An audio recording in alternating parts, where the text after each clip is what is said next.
Lamson and his wife Allene were Stanford's golden couple in the 1920s. David, who had been student body president at Palo Alto High School, was a leading writer and editor on campus. After graduation, he became the sales manager for Stanford University Press. Allene had been women's editor of the Stanford Daily and had received a master's degree in journalism from Stanford.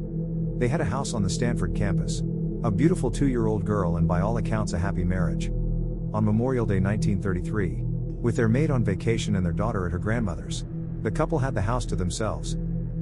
It was 9 on a hot morning and David was working in his backyard garden. He had taken off his shirt and was chatting casually with a neighbor while stoking a bonfire of leaves and yard waste. At 10 a.m., Julia Place, a local realtor, came by with a client to look at David's house, which the Lamsons were preparing to rent out for the summer.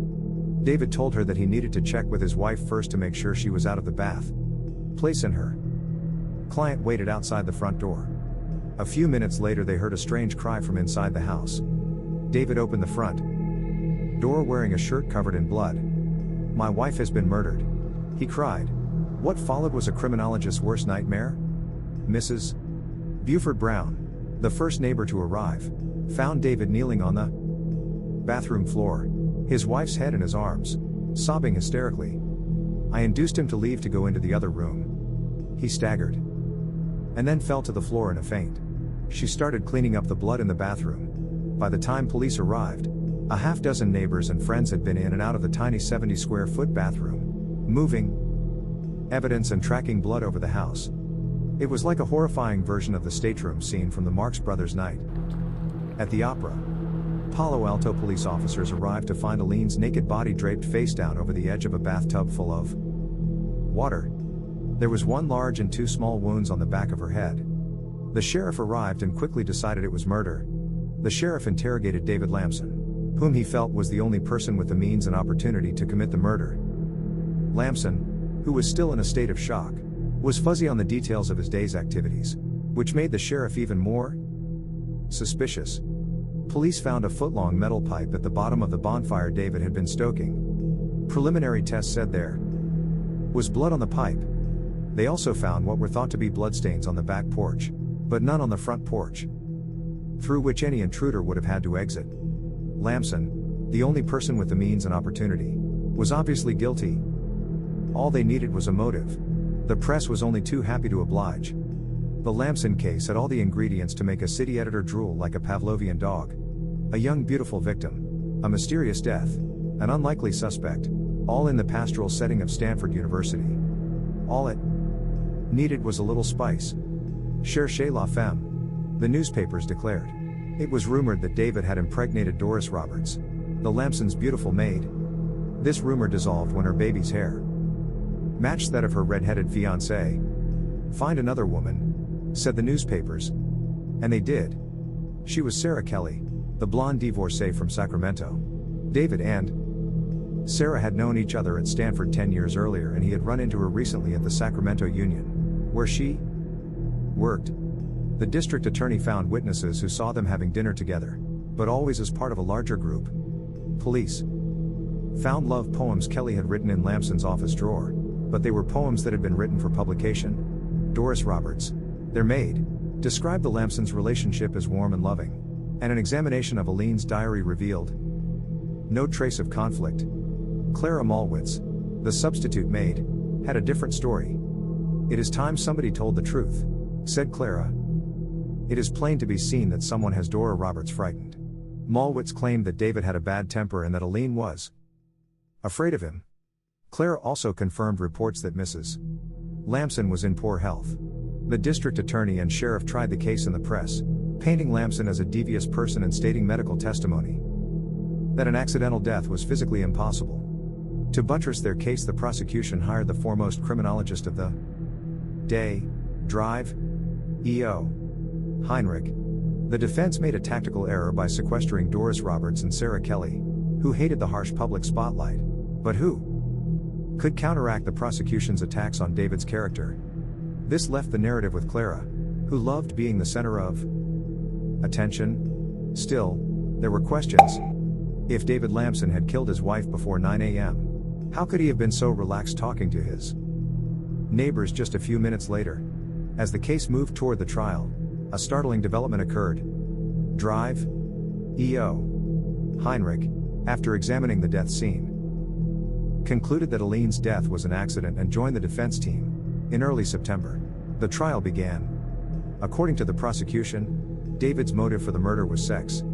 They claimed that he was having an affair with a blonde divorcee and that he was sexually frustrated within his marriage. Witnesses testified that Allene's health was delicate and that she was often ill.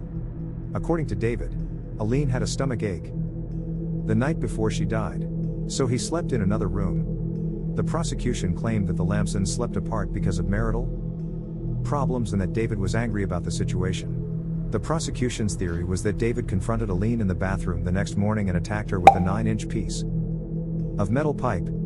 After the murder, the prosecution claimed, he went outside to the garden, raked leaves, chatted with neighbors, and put the murder weapon in the trash fire. The prosecution explained that David's calmness before and his grief after Allene's body was discovered could be explained by the acting training he had learned in his high school and college shows. The key battle at the trial was fought between prosecution and defense experts over whether the death was murder or an accident. Drive A.W. Meyer, head of Stanford Medical School's anatomy department, testified for the prosecution that the wounds on the back of Allene's head could have been made only by 4 separate blows. Other prosecution witnesses testified that Allene's death could only be murder. Dr. E.O. Heinrich, a famous criminologist, was the key defense expert. The prosecution originally hired Heinrich, but his research convinced him that Lamson was innocent. Heinrich rebutted the prosecution's claims of blood on the pipe, but he was prevented from testifying that Allene's death was caused by an accidental fall in the bathtub. The judge ruled this evidence was based on experiments that were not scientifically valid. Prosecutor A.P. Lindsay ruthlessly appealed to the jury's emotions. At the time, Santa Clara was an agricultural area, the prune capital of the world. Lindsay stirred up the class conflicts between the rural jury and the Stanford University educated defendant. He made sure that large photos of Allene's bloody body were prominently displayed.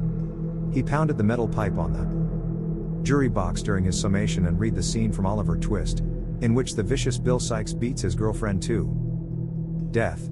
At the end of the 3-week trial and 8 hours of deliberation, the jury found Lamson guilty of first-degree murder and he was sentenced to death. The verdict shocked the academic and legal communities. David Lamson was sentenced to death in 1933. August Vollmer, a former Berkeley police chief and University of California criminologist, called it the most amazing situation that has ever arisen in American jurisprudence. A man condemned to die for something that has never happened, and every bit of circumstantial evidence pointing to his innocence. Defense attorney Edwin McKenzie wrote a pro bono, 622-page appellate brief challenging every aspect of the prosecution's case. Lamson was sent to San Quentin's death row and started writing about his experiences. His writing was serialized in the San Francisco Chronicle and later became We Who Are About to Die, an extraordinary book, written without anger or self-pity, filled with compassion for both convicts and guards. My effort has been to observe and report, to tell you what San Quentin and death row are like, rather than to tell you what happened to me, Lamson wrote.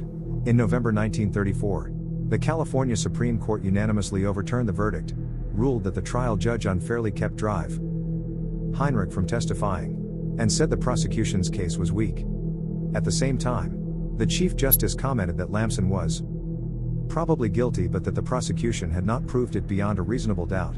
The second trial lasted 3 months, and the jury deliberated for 30 hours before it announced that they were deadlocked. 9 for conviction and 3 for acquittal. The district attorney tried Lamson a third time with identical results. By this time, Lamson's book had become a bestseller and public opinion had shifted in his favor. After the fourth trial ended in a mistrial, the prosecutor gave up and dismissed the charges. David Lamson was reunited with his daughter Jenny, who he had not seen for 3 years. Within a few weeks, they moved to Hollywood, where he worked on the screenplay for the movie version of We Who Are About to Die. In 1937, Lamson wrote Whirlpool, a novel based on his case, which also became a bestseller. He met and married film and magazine writer Ruth Rankin, who became Jenny's stepmother. Over the next 15 years, he wrote more than 80 stories for the Saturday Evening Post and other popular magazines. He died in Los Altos in 1975 at the age of 72. Thanks for listening. Be sure to hit the notification bell so you are notified when we upload new true crime videos.